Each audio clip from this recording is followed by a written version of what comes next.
ஜனநாயகன் திரைப்படத்தை கர்நாடகால பெரும்பாலும் நிறைய திரையரங்குகள்ல இப்ப திரையிடவே பயப்படுறாங்க. காவிரி நதிநீர் பிரச்சனையினால ஒரு அமைப்பினர் செய்யும் பிரச்சனையால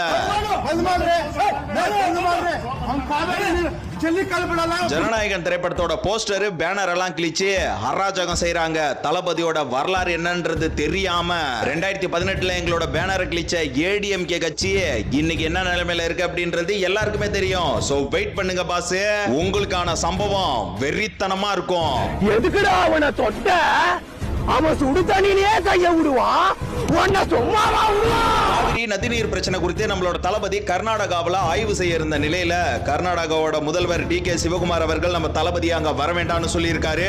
அண்ட் இதே சூழல்ல ஜூலை 29ஆம் தேதி முதல் அடுத்த 15 நாட்களுக்கு தினமும் 3500 கன அடி காவிரி நீரை திறந்து விட வேண்டும் என காவிரி நீர் ஒழுங்காற்று குழு உத்தரவு கொடுத்ததை எதிர்த்து இவங்க போராட்டம் பண்றதும் மேல்முறையீடு பண்றதும் சத்தியம்